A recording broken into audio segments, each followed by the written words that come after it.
Hi everyone, இந்த வீடியோவில் நம்ம என்ன பார்க்க போகிறோம் அப்படின்னா ரவுண்ட் 2 பற்றி தான். ரவுண்ட் 2க்கு போட்டி எப்படி இருக்குன்னு பார்க்க போகிறோம். நேற்று ரவுண்டு 1 பற்றி பேசணும். எவ்வளோ சாய்ஸ் ஃபில்லிங் பண்ணணும், எப்படி சாய்ஸ் ஃபில்லிங் பண்ணணும், எவ்வளோ பேர் வந்து போட்டிக்கு இருக்காங்க, கம்யூனிட்டி வைஸ் எவ்வளோ பேர் இருக்காங்க, எந்தெந்த கட் ஆஃப் இடையில் எவ்வளோ பேர் இருக்காங்க, நீங்கள் எப்படி இருக்கணும், எப்படி சாய்ஸ் ஃபில்லிங் பண்ணணும், எல்லாமே நான் வந்து வீடியோ போட்டிருக்கேன். ரவுண்ட் 1 டிஸ்கஷன் பாக்ஸில் வைக்கிறேன். ரவுண்டு 2 178லேருந்து 143 வரைக்கும் கூப்பிட்டுருந்தாங்க. ரேங்க் வந்து பார்த்திங்கன்னா 39,146லேருந்து 1,37,710 வரைக்கும் கூப்பிட்டுருக்காங்க. இது வந்து வரலாறுக்கான நம்பர். டோட்டலாக 98,565 பேர் வந்து கூப்பிட்டுருக்காங்க. இதில் எவ்வளோ பேர் சாய்ஸ் ஃபில்லிங் பண்ணுவாங்கன்னு நான் நினைக்கிறேன்னா 70,000 பேர் தான் காலேஜ் எடுப்பான். சாய்ஸ் ஃபில்லிங் வேணால் ஒரு 80,000 78,000 பேர் பண்ணலாம்.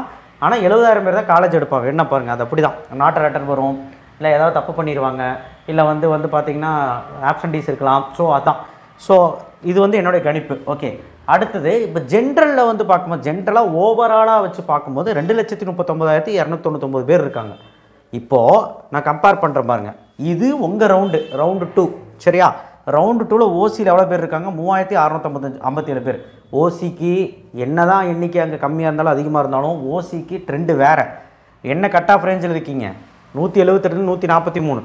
நான் ஓசிக்கு சொல்லக்கூடிய ஒரே விஷயம்னா, அதுவும் ரவுண்டு 2க்கு சொல்லக்கூடிய விஷயம் என்னென்னா, நீ 200க்கு மேலே சாய்ஸஸ் வச்சே ஆகணும். ஏன்னா உங்களுக்கு ஆபத்தான ஒரு கண்டிஷன். அட்லீஸ்ட் அந்த 170 முடியாவது பரவாயில்ல, 170 கீழே வந்து நீங்கள் கண்டிப்பாக நல்லபடியாக நீங்கள் வைக்கணும். சரிங்களா? சரி, இல்லை அப்படின்னா கிடைக்காது. மாதிரி கத்திட்டு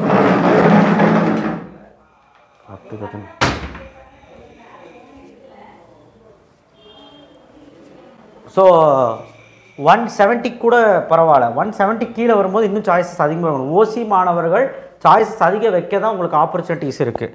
பிசிக்கு வந்து பார்த்திங்கன்னா எவ்வளோ பேர்னா 45,995 பேர். ஸோ பிசி கம்யூனிட்டியில் உங்கள் கூட எவ்வளோ பேர்னா ரவுண்ட் 2ல் இவ்வளோ பேர், டோட்டலாக எவ்வளோ பேர்? 1,04,215 பேர். ஆனால் உங்கள் ரவுண்டில் உங்கள் கம்யூனிட்டியில் இவ்வளோ பேர் இருக்காங்க, அதிகம்தான். ஸோ அப்போ நீங்கள் என்ன பண்ணணும் அப்படின்னா, உங்களுடைய சாய்ஸஸ் வந்து 80 to 100க்குள்ளே, இல்லை 100+ பண்ணாலும் ஓகே. ஏன்னா அப்படி ஒரு கண்டிஷன்ஸ் இப்போ இருக்குது. இப்போ போன வருஷம் நான் சொன்ன மாதிரி இப்போ 170 கட் ஆஃப்னா ஒரு எம்பிசி மாணவனுக்கு கேபிஆர் மாதிரி காலேஜ்லேயோ, இல்லை வந்து மகாலிங்கம் மாதிரி காலேஜ்லேயோ, இல்லை ஈஸ்வர் மாதிரி காலேஜ்லேயோ ட்ரிபிள் மெக்கானிக்கல் எதாவது கிடச்சிருந்துச்சு. இப்போ இந்த வருஷம் 170 மாணவனுக்கு அது கிடைக்காது, அந்த மாதிரி இருக்குது. ஸோ நீங்கள் கட் ஆஃப் பார்த்து ஏமாறுறீங்க. கட் ஆஃபை பார்க்கக்கூடாது, ரேங்க் ஜென்ரல் ரேங்க்கை தான் பார்க்கணும். நீங்கள் கம்யூனிட்டி ரேங்க் எங்கே ப்ளே பண்ணணுன்னா சாய்ஸ் ஃபில்லிங் டைம் தான் ப்ளே பண்ணணும். ஓசியில் செக் பண்ணிட்டு உங்கள் கம்யூனிட்டியில் செக் பண்ணணும். ஆனால் ரெஃபரன்ஸுக்கு உங்கள் டிஎன்ஏ வெப்சைட்டில் ஜென்ரல் ரேங்க் தான் பார்க்கணும். ஓகேவா? சரி, அப்போ அதனால் ஒரு சாய்ஸஸ் அதிகமாக வைக்கிறது நல்லது. அதாவது காலேஜ் அதிகப்படுத்தணும்னு சொல்ல வரேன். உங்களுடைய கோர்ஸுக்கு முக்கியத்துவம் கொடுங்க. கோர்ஸ் வந்து பார்த்திங்கன்னா அது 170 கீழே இருந்தீங்கனாலே நீங்கள் வந்து கொஞ்சம் காம்ப்ரமைஸ் பண்ணி பழகுங்க. பிசிஎம்முக்கு 5,311 பேர், 12,000 பேரில் 5,311 பேர் ஜாஸ்தி தான் பிசிஎம்முக்கு. ஸோ நீங்களுமே ஒரு 75 சாய்ஸ்க்கு மேலே வைக்கணும். எம்பிசிக்கு 30,054 பேர், இங்கே வந்து 72,095 பேர். ஸோ இதுக்குள்ளே நீங்கள் என்ன ரேங்க்குன்னு பாருங்கள். ரவுண்ட் 2ல் 30,000க்குள்ளே என்ன எவ்வளவு இருக்கீங்க முன்னாடி அப்படின்னு பாருங்கள். ஸோ இவங்களுக்குமே ஒரு 85+ சாய்ஸஸ் வேண்டும். எஸ்சிக்கு வந்து 11,588 பேர். ஸோ நீங்கள் சாய்ஸஸ் எவ்வளோ வேணாலும் கொடுக்கலாம். நான் இவ்வளோ தான் கொடுக்கணும்னு சொல்லலை, இவ்வளவாவது மினிமம் கொடுங்கங்கிறேன். அதுக்கு மேலே கொடுத்தா நான் ஹாப்பினா கண்டிப்பாக சந்தோஷம். 11,588 ரொம்ப அதிகங்க. செகண்ட் ரவுண்டில் 34,738 பேரில் 11,000 பேர் இங்கே எஸ்சியில். ஸோ எஸ்சி மாணவர்களுக்கு ஓகே, பட் நீங்களுமே சாய்ஸஸ் அதிகமாக கொடுக்கணும். எஸ்சிஏக்கு 1,527 பேர், டோட்டலாக 5,565 பேர். ஸோ நீங்களுமே சாய்ஸஸை ஒரு 50 கொடுக்குறதுல 70 65 கொடுக்கணும். எஸ்டிக்கு வந்து 433 பேர், டோட்டலாக இவ்வளோ பேர். ஸோ நீங்களுமே ஒரு 50+ சாய்ஸ் கொடுக்கணும். ஸோ எஸ்சி எஸ்டி பயப்பட தேவை கிடையாது. நீங்கள் ரேங்க் லிஸ்ட்டு டிஎன்ஏ வெப்சைட்டில் பார்த்துட்டு நீங்கள் ஒரு சாய்ஸ் ஃபில்லிங் ரெடி பண்ணுங்கள். ஸோ நான் ஏன் சொல்கிறேன் அப்படின்னா, நான் இப்போ காலேஜ் வைஸ் நான் இப்போ எந்த ரேங்க் கிடைக்கும் அந்த ரேங்க் கிடைக்கும் அப்படி சொல்லலை. நீங்கள் சாய்ஸஸ் எப்படி ரெடி பண்ணணும் அண்டு எந்த அளவுக்கு சூட்டிப்பாக இருக்கணும் அப்படின்னா, நீங்கள் போன வருஷம் என்ன கிடச்சதோ அதை விட ஒரு படி கீழே இறங்கி அடுத்த காலேஜும் வைக்கணும். அப்போ தான் நாட்டாட்டம் வராது. நல்ல காலேஜாகவும் இருக்கணும். நமக்கு வந்து கோர்ஸுக்கு முக்கியத்துவம் கொடுக்குற பிரச்சனை இங்கே வரும். இப்போ சிஎஸ்சி மாதிரி கோர்ஸுக்கு முக்கியத்துவம் கொடுத்து வச்சிங்கன்னா கண்டிப்பாக சொல்கிறேன், உங்களுக்கு கஷ்டம் தான் கிடைக்கிறது. அந்தளவுக்கு போட்டியாக இருக்குது. அப்படி என்ன தான் போட்டிங்கிறத பாருங்க. 178லேருந்து 168 வரைக்கும் வந்து பார்த்திங்கன்னா இந்த கட் ஆஃப் ரேஞ்சில் செகண்ட் ரவுண்டில் 28,070 பேர் இருக்கான். அப்போ டயர் 1 டயர் 2 காலேஜ், டயர் 1 நீ பார்க்கலாம், மெக்கானிக்கல் சிவில் ஏதாவது இருக்கும் மெக்கட்ரானிக்ஸ் டயர் 1ல். டயர் 2 காலேஜில் நீ அனைத்துமே பார்க்கலாம். நான் லிஸ்ட்டு கொடுக்குறேன். 85+ சார்ஜஸ் வந்து மினிமம் போடணும், மேக்ஸிமம் நீ கொடுக்குறது எவ்வளவோ பார்த்துக்கோ. 168லேருந்து 158 வரைக்கும் வந்து பார்த்தீங்கன்னா 28,281 பேர். அப்போ நீ யோசிச்சுக்கோ, இந்த 10 கட் ஆஃபில் இவ்வளோ பேர் இருக்காங்க. ஸோ அப்போ நீ இதுக்கு முன்னாடி இவ்வளோ பேர் இருக்கான். ஸோ உங்களோட போட்டிக்கு மொத்தமாக கிட்டத்தட்ட வந்து பார்த்திங்கன்னா 56,000 பேர். இந்த கடைசியில் சொல்கிறேன் 158க்கெலாம் 56,000 பேர் தாண்டி இருக்கீங்க. அதனால் என்ன சொல்கிறேன்னா, ஒரு 168னா ஓகே, 162 கீழே வரும்போது இல்லை 160 கீழே வரும்போது சத்தியமாக சொல்கிறேன், நீங்கள் 100+ சாய்ஸஸ் கண்டிப்பாக கொடுக்கணும். டயர் 1 டயர் 2 டயர் 3 வரைக்கும் செக் பண்ணணும். இப்போ 168 to 160 அப்படின்னா டயர் 2 டயர் 1, சப்போஸ் டயர் 3 பார்த்தலாம்னா டயர் 2ல் மெக்கானிக்கல் அந்த மாதிரி கோர்சஸ் தான் உங்களுக்கு கிடைக்க வாய்ப்பு இருக்குது. அந்த மாதிரி போயிடுச்சு, புரிஞ்சுங்களா? டயர் 1ல் எதுவுமே கிடைக்காதுங்கிற மாதிரி தான் இப்போ இருக்குது. பயப்படுத்துறதுக்காக சொல்லலை, நீங்கள் அடுத்தது யோசிக்கணுங்கிறனால நான் சொல்கிறேன். நீங்கள் ஜென்ரல் ரேங்க்கை கம்பேர் பண்ணி பாருங்கள். ஜென்ரல் ரேங்க் வச்சு டிஎன்ஏ வெப்சைட்டில் உங்கள் ரேங்க்கை வச்சு கம்பேர் பண்ணுங்கள். எம்பிசிக்கு நேராக எம்பிசி நான், அப்போ எம்பிசிக்கு நேராக ஜென்ரல் ரேங்க் என்னென்னு போட்டிருப்பான். அப்போ உங்கள் ஜென்ரல் ரேங்க் வச்சு கம்பேர் பண்ணுங்கள். கம்யூனிட்டி ரேங்க் வச்சு பார்க்கக்கூடாது. ஓகே, கம்யூனிட்டி ரேங்க் முக்கியம் தான், ஆனால் ரெஃபரன்ஸுக்கு முக்கியம் இல்லை. 158லேருந்து 143 இருக்கு, 43,000 பேர் இருக்கா, 43,550 பேர் இருக்கா. இப்போ நீ வந்து டயர் 1 டயர் 2 டயர் 3 காலேஜஸ் கண்டிப்பாக நீ டயர் 3ல் நிறைய காலேஜஸ் வைக்கணும். 120 சாய்ஸஸ் ஆகுது கம்மியாக வைக்கணும். நான் கம்மி சொல்லிகிட்டு இருக்கேன், நீ அதிகமாக வைக்க ட்ரை பண்ணு. உதாரணத்துக்கு எப்படின்னா, இப்போ 100 சாய்ஸ் எல்லாம் எப்படி சார் கொடுக்குறது அப்படின்னு கேட்டிங்கன்னா, ஒரு 30 காலேஜ் எடுத்துக்க. 30 காலேஜில் ஒரு காலேஜில் ஒரு 4 கோர்ஸ் வச்சாலும் 120 காலேஜஸ் ஆச்சு. கரெக்டு தானே?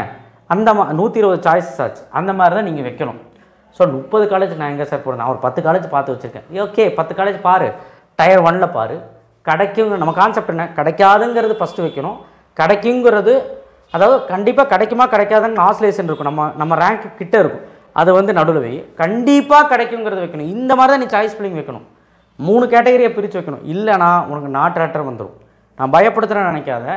நீ ரவுண்டு 1ல் என்ன நடக்குதுன்னு வேடிக்கை பார்த்துட்டு வா. ஏன்னா ரவுண்டு 1ல் 14ஆம் தேதி அவன் பண்ண போகிறான். அவன் எவ்வளோ பண்ணுறான், என்ன பண்ணுறான், அது முடிஞ்சு ஒரு வேக்கன்சி லிஸ்ட் வரும். ரவுண்ட் 2க்கு வேக்கன்சி லிஸ்ட் வச்சு பார்க்கும்போது நமக்கு எந்த இதில் சீட்டு இருக்குது அப்படிங்கிறது காட்டும். கிட்டத்தட்ட 39,000 பேர் ரவுண்டு 1ல் பண்ணுறான். எப்படி ஒரு 35,000 பேர் 34,000 பேர் சாய்ஸ் ஃபில்லிங் பண்ணிடுவான், 30,000 பேர் சீட் எடுத்துருவான். ஸோ அப்படிங்கிறப்போ நமக்கு வந்து வேக்கன்சி லிஸ்ட் வரும்போது எவ்வளோ பேர் சீட் எடுத்திருக்காங்க, சீட்டு முடிஞ்சிருக்குன்னு பார்க்கலாம். ரவுண்ட் 2க்கு ஆஃப்டர் ரவுண்டு 1 சாய்ஸ் வேக்கன்சி லிஸ்ட்டுன்னு வரும், ரவுண்ட் 2க்கு வரும். அப்போ ரவுண்ட் 2க்காரங்க வேக்கன்சி லிஸ்ட் வச்சு நம்ம சாய்ஸ் ஃபில்லிங்கை பண்ண வேண்டியது தான். சாய்ஸஸில் ஓசியில் எவ்வளோ, உங்கள் கம்யூனிட்டியில் எவ்வளோன்ட்டு சாய்ஸ் ஃபில்லிங் பண்ணும்போது பக்கத்திலே போட்டிருக்கும். சரிங்களா? ஒவ்வொரு கோர்ஸுக்கு நேரமும் ஒவ்வொரு காலேஜுக்கு நேரமும் போட்டிருக்கும். அதை வச்சு நம்ம பண்ணிக்கலாம். பயப்படாதீங்க. நீங்கள் ஃபஸ்ட்டு பயத்தை விடுங்க. நான் வந்து இவ்வளோ சாய்ஸ் வைக்கணும் அப்போ தான் கிடைக்கும், டயர் 3 வச்சா தான் கிடைக்கும். சோஃபார் நீங்கள் செகண்ட் ரவுண்டில் தான் இருக்கீங்க, இல்லைன்னு சொல்ல. பட் கம்மி கட் ஆஃப் 160 கீழே இருக்கிறவங்க கட்டாயமாக நீங்கள் டயர் 3 வரைக்கும் கண்டிப்பாக போய் ஆகணும். அதுதான் நான் இங்கே எழுதியிருக்கிறேன் பாருங்கள். 168 158க்கே நான் போய் ஆகணும்னு சொல்லும்போது அப்போ நீங்கள் கண்டிப்பாக போய் தானே ஆகணும். ஸோ நீங்கள் கொஞ்சம் சேஃபராக இருக்கணுங்க. 43,000 பேர் இருக்கீங்க இதுக்குள்ளே. ஸோ அதனால் கொஞ்சம் பதட்டப்படாமல் யோசிச்சு கரெக்டாக எவ்வளோ சாய்ஸ் நிறையா வைக்க முடியுமோ வெய். ஸோ முக்கியமாக இப்போ கோயம்புத்தூர் பார்க்குறோம். கோயம்புத்தூர்லேயே ஒரு 40-50 கல்லூரிகள் இருக்காது பாரு. அவ்வளவும் பார்க்கலைன்னா ஒரு 25 கல்லூரி எடுத்து பாரு. இல்லை கோயம்புத்தூர் ஜோன் பார்க்குற, ஈரோடு பாரு, சேலம் பாரு, இந்த மாதிரி அருகாமையில் இருக்கிறது பாரு. சென்னைனா சென்னை கோயம்புத்தூர் மிக்ஸ் பண்ணி பார்க்குறவங்களுக்கு பிரச்சனை கிடையாது. நீங்கள் எல்லா டிஸ்ட்ரிக்டும் பார்க்குறவங்களுக்கு இன்னும் கொஞ்சம் சாய்ஸ் அதிகமாக கிடைக்கும். காலேஜை பொறுத்து டயர் 1 டயர் 2 டயர் 3ங்கிறப்போ இன்னும் கொஞ்சம் சாய்ஸஸ் கிடைக்கும். ஆனால் நீங்கள் ஒரு சைடு மட்டுமே காலேஜ் பார்க்கும்போது இன்னும் கொஞ்சம் டஃப்பாக இருக்கும். கோயம்புத்தூர் மட்டும்னா கோயம்புத்தூர் அது டஃப்பாக இருக்கும். கொஞ்சம் அங்கே காம்ப்ரமைஸ் பண்ண வேண்டியதாக இருக்கும். காம்ப்ரமைஸ்னால் சிஎஸ்சி நட முடிக்காமல் ஒரு core branches triple E, mechanical, civil அந்த மாதிரி எடுக்க வேண்டியது இருக்கும். இல்லை சார் நான் சிஎஸ்சி தான் படிப்பேன் அப்படின்னா டயர் 4 டயர் 5 காலேஜில் போய்க்கு. வேறு வழி கிடையாது. போய்க்கோன்னு நான் சொல்லலை, கம்ப்யூட்டரை எடுத்து கொடுக்கும். அப்போ அந்த இடத்துல நீ டயர் 2 டயர் 3 நம்பி சாய்ஸ் ஃபில்லிங். இப்போது 170 கட் ஆஃப் நான் வச்சுக்கலாம், ரவுண்ட் 2ல் வரேன். கேபிஆரில் ட்ரிபிள் இ காட்டும், ஸ்ரீ ஈஸ்வரில் ட்ரிபிள் இ காட்டும், பண்ணாரியம்மனில் கொங்கு இசி ட்ரிபிள் இ எல்லாமே காட்டும். அப்போ நான் எடுக்க முடியுமான்னு கேட்டேன்னா எடுக்கலாம். நீங்கள் சாய்ஸஸில் வச்சுக்கலாம், என்னெல்லாம் இருக்கோ அதில் சாய்ஸில் வச்சுக்கலாம். ஏன் பிஹெச்சியில் கூட டெக்ஸ்டைலெலாம் காட்டும், நீ சாய்ஸில் வை. ஆனால் அதை வச்சுட்டு அப்படியே போயிடாத. அதுக்கப்புறம் அது வச்சதுக்கப்புறம் உனக்கு கிடைக்காதுங்கிற ஒரு கண்டிப்பாக கிடைக்குமா கிடைக்காதுங்கிற ஒரு ஆஸ்லேஷன் இருக்க காலேஜை நடுவில் வைக்கும். அப்புறம் கண்டிப்பாக கிடைக்கும் தெரியுமா ஒரு ரேங்க்குக்கு. அதனால தான் எல்லாருமே இப்போ முன்கூட்டியே நான் சொல்கிறேன், உன் சாய்ஸஸை நீ தான் ரெடி பண்ணி பழகணும். அப்போ தான் இப்போ நானும் நீயும் எல்லாருமே யார் வேணாலும் ரெடி பண்ணி நீ தான் ரெடி பண்ணணும். நீ வந்து அந்த ஜென்ரல் ரேங்கை பார்த்து ப்ரீவியஸ் இயர் ஜென்ரல் ரேங்கை பார்த்து ஒரு பண்ணினா ஒரு ஐடியா கிடைக்கும். ஸோ ரவுண்ட் 2 மாணவர்களே பயப்படணும்னு அவசியம் கிடையாது, நீங்கள் ஒர்க் அவுட் பண்ணணும்னு சொல்ல வரேன். சும்மா நான் வந்து ரவுண்ட் 2 வந்துட்டேன் அதனால் எஸ்கேப் ஆயிடுவேன் அப்படிலாம் நினைக்காதீங்க. ஸோ ரவுண்ட் 2க்கு சீட்டு உறுதி. என்னையை பொறுத்து 70,000 75,000 பேர் சீட்டு எடுப்பான்னு எனக்கு தோணுது, ஜாயின் பண்ணுவாங்கன்னு தோணுது. மீதியெல்லாம் ஆப்சன்டீஸ் ஆகலாம், நாட் ஆக்டர் வரலாம்னு தோணுது. இது வந்து அனுமானமாக நான் சொல்கிறது. மித்தபடி ரவுண்ட் 2 ஒரு சேஃபாக அப்படின்னு கேட்டேன்னா நான் இப்போ சொல்லிட்டேன். கிட்டத்தட்ட 158 141 வரைக்கும் 43,000 பேர் இருக்கான். கிட்டத்தட்ட அது வந்து ரொம்ப பெரிய நம்பர். அந்த இடத்துல கொஞ்சம் பார்த்து பண்ணுங்கள். 168 178 வரைக்குமே நமக்கு ஒரு 28,000 பேர் 27,000 பேர் இருக்கான், நீங்கள் பார்த்தீங்க சரியா. அதனால் கொஞ்சம் உங்கள் கூட எவ்வளோ பேர் இருக்காங்க பாருங்க. ஏன்னா 28,000 பேர் இதிலே இருக்கான், இந்த 10 கட் ஆஃப்ல இருக்கான். ஸோ நீங்கள் சாய்ஸஸ் உங்கள் கூட போட்டிக்கு அதிகமாக இருக்குல்ல, சாய்ஸ் அதிகமாக பண்ணணும் சரியா. சரி பார்க்கலாம். தேங்க்யூ. ஷேர் பண்ணுங்கள், சப்ஸ்கிரைப் பண்ணுங்கள், மறக்காமல் பெல் ஐக்கானை ப்ரெஸ் பண்ணுங்கள்.